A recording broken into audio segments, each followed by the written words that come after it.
नर चुड़ैल। गोरखपुर नाम का एक गांव हुआ करता था।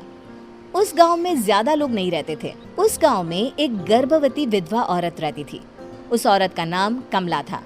कमला अपने घर में अकेली रहती थी। उसके पति की सारी जायदाद उसके नाम हो गई थी, पर सभी गांव वाले उस औरत को मनहूस औरत समझा करते थे और सभी उससे नफरत किया करते थे। एक बार कमला राशन की दुकान पर खाने का सामान खरीदने जाती है। भैया जी, जरा 1 किलो दाल चावल देना। अरे हाय हाय हाय हाय हाय! अरे मनहूस औरत, मेरी दुकान में अपशुगन करवाने आ गई क्या? हैं? चल जा यहाँ से। मैं कुछ नहीं देने वाला हूँ तुझे। भाग भाग यहाँ से, चल जा निकल। भैया जी, ऐसा मत कहिए। मैं गर्भवती हूँ, मुझे खाने की बहुत जरूरत है। मुझे खाना दे दीजिए। दुकानदार कमला को वहाँ से धक्के मारकर भगा देता है। तभी कमला रोते रोते उस गांव के किन्नरों के इलाके में आ जाती है। गांव वाले किन्नरों को उसी इलाके में रखा करते थे, क्योंकि वो लोग किन्नरों को पसंद नहीं करते थे और उनके इलाके में रहने से मना करते थे। तो किन्नरों ने उसी गांव में अपना एक इलाका बना लिया था। जब किन्नर लोग देखते हैं कि एक गर्भवती महिला रोते रोते उनके इलाके में आ गई है, तो सारे किन्नर कमला के पास जाकर उसका हाल पूछने लगते हैं। क्या हुआ बहन, तुम्हारी गर्भवती अवस्था में इतनी बुरी हालत कैसे है? तुम रो क्यों रही हो? तुम डरो मत, हम तुम्हें कोई नुकसान नहीं पहुंचाएंगे। तुम शांत होकर सब बताओ कि हुआ क्या है। मैं कमला हूँ। मैं गांव के दूसरे इलाके से आई हूँ। 2 महीने पहले ही मेरे पति की मौत हुई है। मुझे गांव के लोग मनहूस मानते हैं, क्योंकि मैं विधवा हूँ और गर्भवती भी।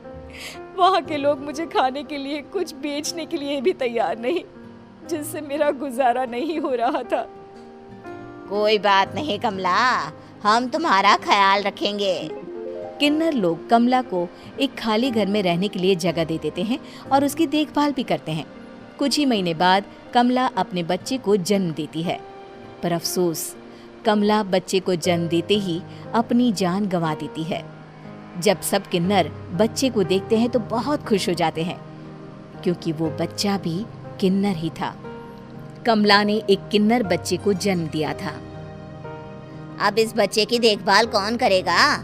हम तो इस बच्चे को गांव के दूसरे इलाके में भी नहीं भेज सकते।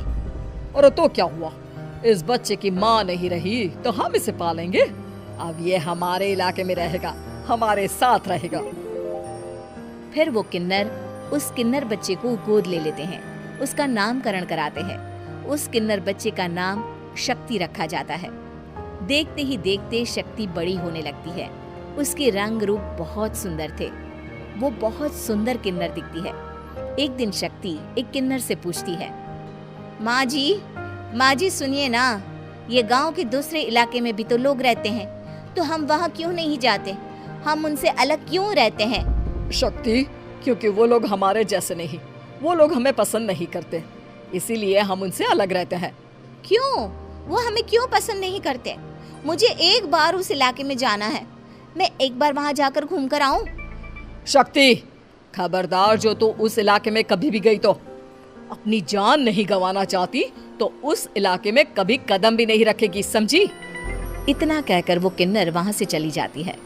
शक्ति उस किन्नर की बात सुनकर बहुत रोती है। माँ जी, ऐसा कैसे कह सकती हैं? उन्होंने इतनी सी बात के लिए मुझे इतना डांटा। अब तो मैं उस इलाके में जरूर जाऊंगी। फिर एक दिन शक्ति गांव के दूसरे इलाके में चुपके से जाती है। ये लोग तो हमारे जैसे ही इंसान हैं, तो ये हमसे नफरत क्यों करते हैं? जब शक्ति उस इलाके में पहुंचती है तो गांव के सारे आदमी उसके रूप से मोहित हो जाते हैं।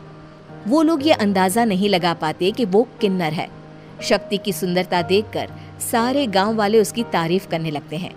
तभी गांव का चक्कर लगाने गांव के जमींदार का बेटा हर्ष वहां पहुंचता है। हर्ष भी दिखने में बहुत सुंदर होता है। जब हर्ष ने शक्ति को देखा तो वो भी उससे मोहित हो गया, और जब शक्ति की नजर हर्ष पर पड़ी तो वो हर्ष को देखकर मोहित हो गई। आपको पहले कभी इस गांव में देखा नहीं। इस गांव में आप नए हैं क्या? जी नहीं, वो मैं बस। तभी शक्ति बोलते बोलते रुक जाती है और मन में सोचने लगती है, अगर मैंने इनको बता दिया कि मैं दूसरे इलाके से आई हूँ तो वो समझ जाएंगे कि मैं किन्नर हूँ, इसलिए मुझे इनसे झूठ ही बोलना पड़ेगा। शक्ति हर्ष को कहती है, जी हाँ, मैं इस गांव में नई आई हूँ, यहाँ अकेली रहती हूँ। वैसे आप कौन है? आप भी इसी गांव में रहते हैं? जी हाँ, मैं इस गांव के जमींदार का बेटा हूँ। आपको किसी भी चीज की जरूरत पड़े तो आप मुझे बता देना, मुझे अच्छा लगेगा।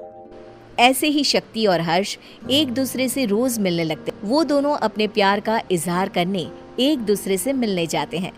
तभी शक्ति का पीछा करते करते एक किन्नर वहां आ जाती है।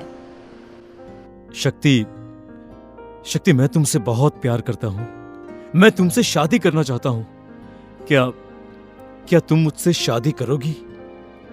हाँ हर्ष, मैं तुमसे शादी करूंगी, पर मैं तुमको अपने बारे में एक सच्चाई बताना चाहती हूँ जो मैंने तुमसे छुपा कर रखी है। तभी उनके बीच में ही वो किन्नर आ जाती है। शक्ति, तेरी हिम्मत कैसे हुई ऐसा करने की? वो किन्नर शक्ति को खींचकर गांव के जमींदार के पास ले जाती है। हर्ष भी वहां शक्ति को बचाने के लिए पहुंच जाता है। जमींदार शक्ति और हर्ष के प्यार के बारे में सुनकर गुस्से में आ जाता है और शक्ति को गांव के बाहर निकालने की सजा देता है। शक्ति ये बात सहन नहीं कर पाती और कुएं में कूदकर अपनी जान दे देती है। जमींदार हर्ष की शादी गांव की एक लड़की से करवा देता है, पर हर्ष इस शादी से खुश नहीं होता। शक्ति अपना बदला लेने के लिए मरने के बाद किन्नर चुड़ैल बन जाती है। अब मैं इन गांव वालों को नहीं छोड़ूंगी, अब इनसे मैं अपने प्यार का बदला लूंगी। किन्नर चुड़ैल गांव वालों को परेशान करना शुरू कर देती है। एक बार वो रात को गांव के खेतों में पहुंच जाती है और वहां आग लगा देती है। सारी फसल जल के राख हो जाती है। जब एक आदमी रात को उठकर देखता है कि खेत में आग लग गई है तो वो वहां पहुंच जाता है। वो देखता है कि खेतों के बीचों बीच एक किन्नर चुड़ैल खड़ी है और वहां खड़े होकर ताली बजा रही है। गांव वाला किन्नर चुड़ैल को देखकर बेहोश हो जाता है। जब सुबह उस आदमी को होश आता है तो वो सीधा जमींदार के पास जाता है।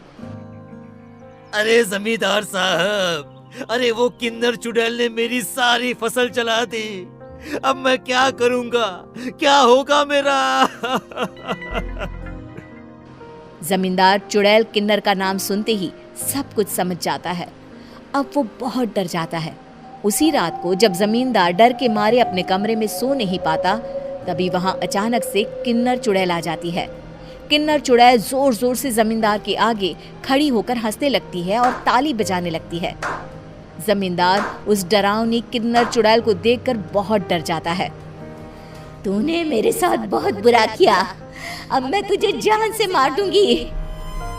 नहीं नहीं नहीं नहीं नहीं, मुझे माफ कर दो, मुझे मत मारो।